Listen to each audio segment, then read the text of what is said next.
From the BBC World Service, in association with ABC and All India Radio, this is Stumped. Hello and welcome to Stumped, your intercontinental hit of news, features and debate from the quirky world of cricket. I'm Alison Mitchell, back home in London after having been in Nottingham and been lucky enough to witness England's fastest Test 100 since 1902, the second fastest ever. What an extraordinary match and unbelievable display from Jonny Bairstow with the bat. I think I'm just about still recovering.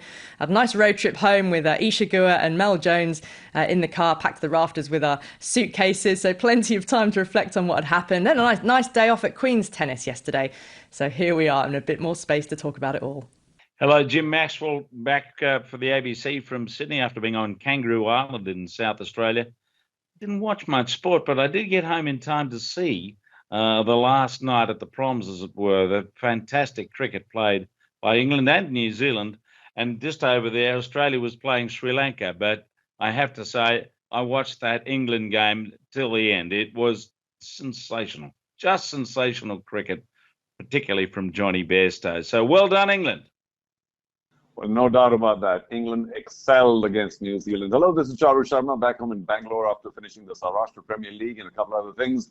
Almost rains every day here, which is a bit of a dampener, but it's great to be back to the fine weather of Bangalore, considering the blistering heat of North India that I've had to go through all these past 3 weeks. But of course, in India, it's been all about the mammoth media rights of the IPL. Maybe we'll talk about that on Stump some other time, because it is astonishing, those figures. And what has happened, though, because of that, is that only a few fans might have been keeping track of our national championship, the Ranji Trophy, where Mumbai are staking their claim for their 42nd title. That'll be next week. It is. Shout out as well, while we're here, to England Deaf and Learning Disabilities squad, who've had a victory over Australia, Jim, in their Ashes down under. So just a little note on that before we get going. Well, it was just incredible. England then have already won their best of three match series with New Zealand, chasing down first 277 at Lords in the first test, but then 299 in the second at Trent Bridge. And they did it in just 50 overs. So it was basically a one-day innings that we saw. And yet this was the fifth day of a test match. Jonny Bairstow was the hero. Jim, I was lucky enough to have a front row seat for commentary. And in that second innings, making the second fastest century by an England batter in test history. The 100 came off just 77 balls. His innings in total, 136 off 92, including 14 fours.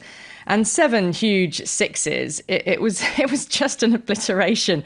It was reminiscent of Ben Stokes at Headingley in 2019, which we all thought, we'd never see the likes of again. And yet here we were.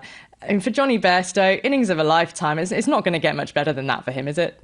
You wouldn't think so, given that he's been a bit in and out and roundabout and inconsistent in his test career. But that was the most extraordinary innings when you look at the bold way he went about it after tea, and they were determined. It's just an attitude in the England team to carry the game forward as quickly as they could. And the influence of Stokes, McCullum, whatever it is, it's been extraordinary. And Bairstow played the innings of his life.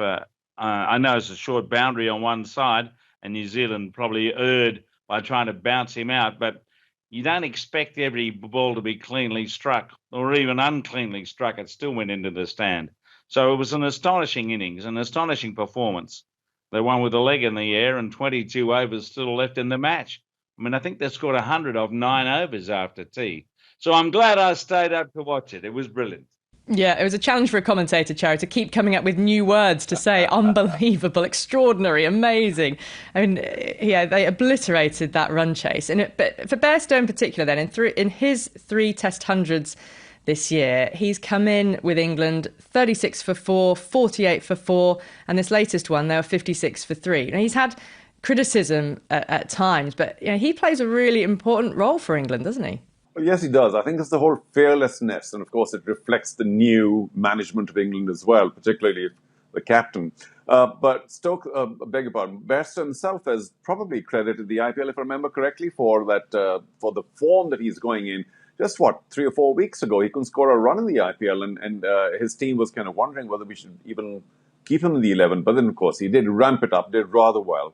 and has credited just the mindset of being so super hyper aggressive, which is what he brings to England. Now, of course, he can bring that in white ball cricket, and people will accept it. But in Test cricket, it just is. It looks very dangerous, doesn't it, for somebody to be going full pelt all the time? You wonder, is he going to get out next ball? Is there irresponsibility here? In the past, of course, people would be accused of playing too many strokes rather than leaving the ball. But I think the mindset of Test match cricket also seems to be changing, and the fans, I'm sure, would love this kind of an aggressive, hyper-aggressive finish rather than somebody trying for a tame draw, which used to be de rigueur for Test matches in the past. So, yes, he brings something very special. I just hope he can continue, because this very aggressive cricket can easily backfire as well, and then some people can be, quite critical. Yeah, the hashtag BazBoys is starting to take off on Twitter for the influence of Brendan McCullum, and also the moniker of what would it be? Bear Stokes, because of the partnership between Bairstow and Ben Stokes. I mean, Bairstow's obliteration of the running chase started after tea. I was on commentary for the first 20 minutes when the acceleration began. I mean, it took off, with even greater ferocity after I stepped away from the microphone. But Ben Stokes afterwards said that, Johnny got what he calls sort of Johnny eyes. He said you can see it in his eyes when he gets into that kind of mode. Also revealed that at tea time he had a cheese toastie and a cup of coffee. That was his fuel to then go out and cream these runs. Jim, we often replay things that you say on this show, don't we? So we're going to just rewind for a moment and replay to you what you said on the day that Brendan McCullum was announced as England's new men's test coach. I seriously think this potentially can be a huge turning point for England. You know how strong I was a few years ago about Ben Stokes leading England. And I think if he's got everything else going in his head and with his ability to play, particularly as a batsman. Perhaps his bowling's not quite where it was a few years ago, but you've got two of the most, as you said, dynamic, inspirational people in charge, and it's got to make a difference.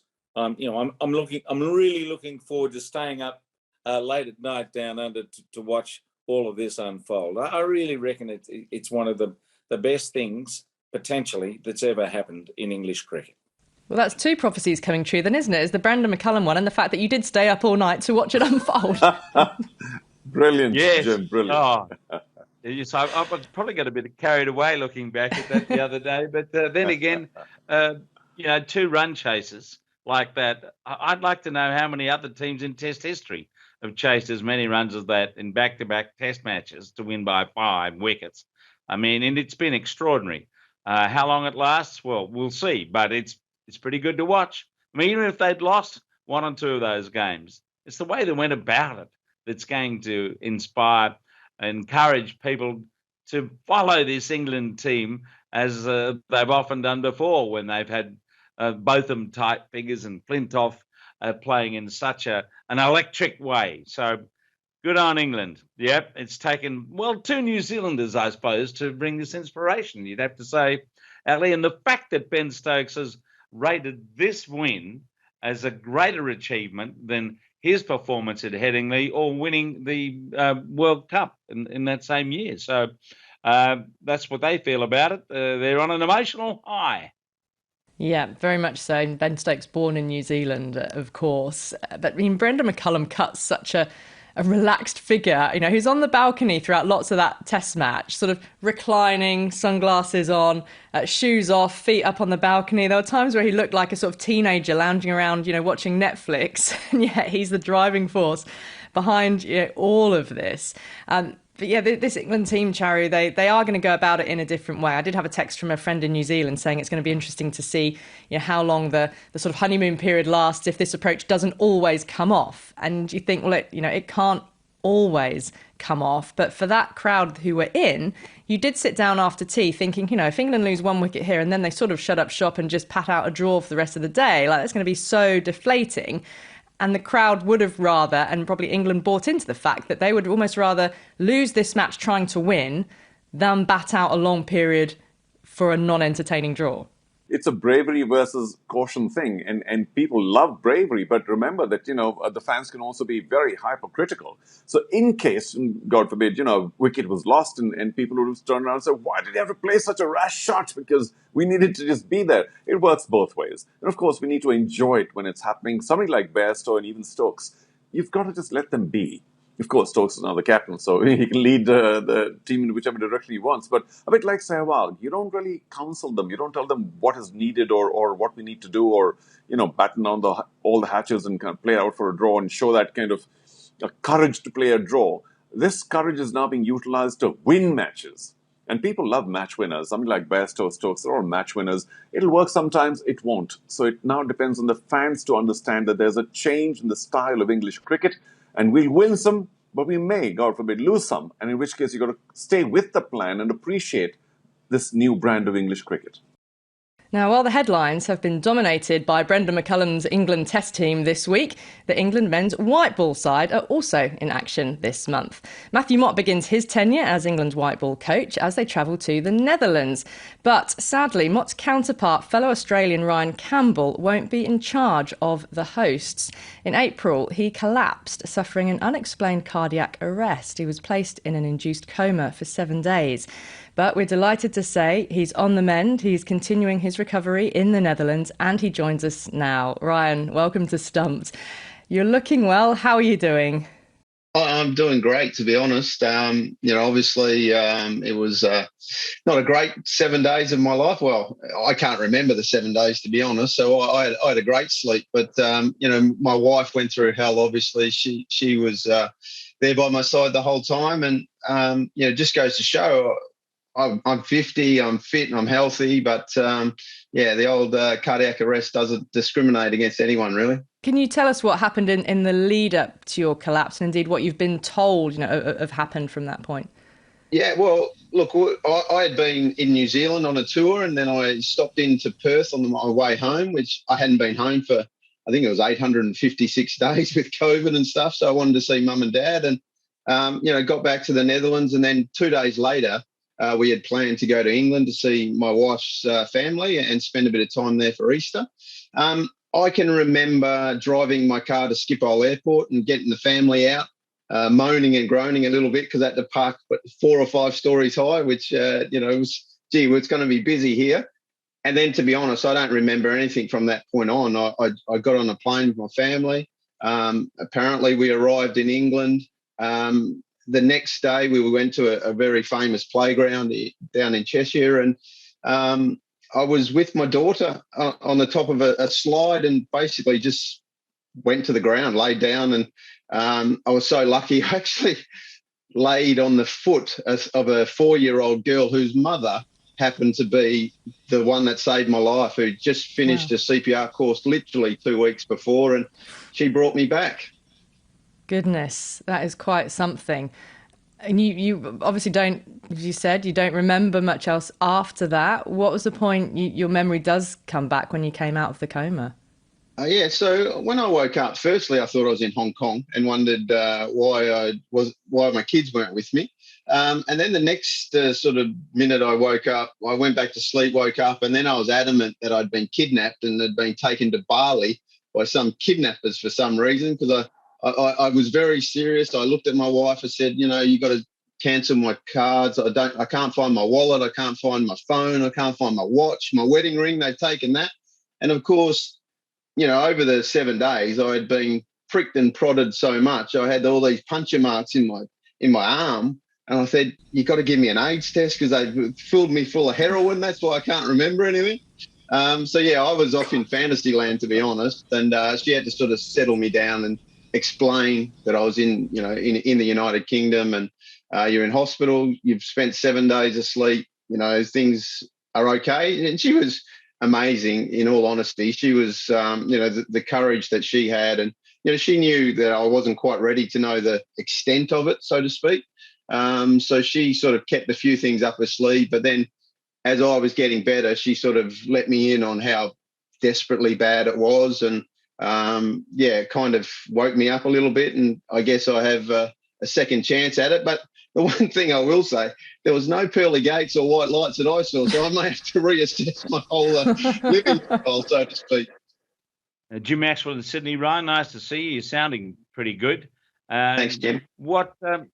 Having had this brush with mortality, what are you feeling about your situation at the moment? Are you cautious, nervous? No, well, it's a funny one because, I've been asked that quite a lot. Well, am I having a second shot at life and all this sort of stuff? But the facts are I can't remember the 7 days. So, to me, I was really healthy, and then I woke up and I still feel really healthy. But obviously, the more I've looked into it and the more my wife has sort of told me how close it was, I've obviously made a few changes, and I won't be putting up with idiots, so that's for sure. And letting the little things affect me as much. And I think we're all like that. Our day-to-day lives, things get under our skin, which probably shouldn't really matter. But again, it seems a big deal at the time. So, obviously I'm making some pretty clear indications of which way I want to head. Family is the number one priority. I always felt that my family was number one, but Jim, you've seen so much sport over a long time, mate, and we're all a bit selfish as elite sportsmen. As in my career and obviously as a coach, I spend so much time with a bunch of 20, 25 elite cricketers here that, sometimes you forget about a few things. And I guess that's one of the things for sure that, I'll make sure I'll correct. But when do you think you'll be able to return full-time to duty? Is there a lot of supervision still? Are you allowed to do what you want? Yeah, well, I'm obviously getting the boxes ticked as we speak. The biggest news for me was when I could have a beer again. That was some great news. But look, my goal is the 1st of August, which would let me then be back in charge for the T20s against New Zealand and then the Pakistan series. Unfortunately, I'm not allowed to fly for 2 months since I had a defibrillator put in my chest, and that pretty much rules me out of the World Cup qualifiers in Zimbabwe. And Ryan Cook, who's done a fantastic job, and my assistant James Hilditch, who's a good Aussie boy, who's the son of Andrew Hilditch, who's obviously South Australian royalty. Look, they're doing a great job, and we're going to have a very tough task qualifying for the World Cup. As everyone speaks about, we probably won't have our county players for those sort of series, which is a bit frustrating, but is also part of our job, unfortunately. We've got some massive things ahead, and hopefully I'll be back in the reins in August, and then hopefully in a World Cup in Australia. Ryan, we wish you well in your continued recovery. It's great to hear and to see you looking well. Let's hope you meet that 1st of August deadline. Thanks so much for being with us on Stumped. Thanks for having me. Well, that's all we've got time for on this week's Stumped. My thanks to Jim Maxwell and Cherry Sharma, and of course to you all for listening, and we'll speak to you again next week. Bye-bye. From the BBC World Service, in association with ABC and All India Radio, this is Stumped.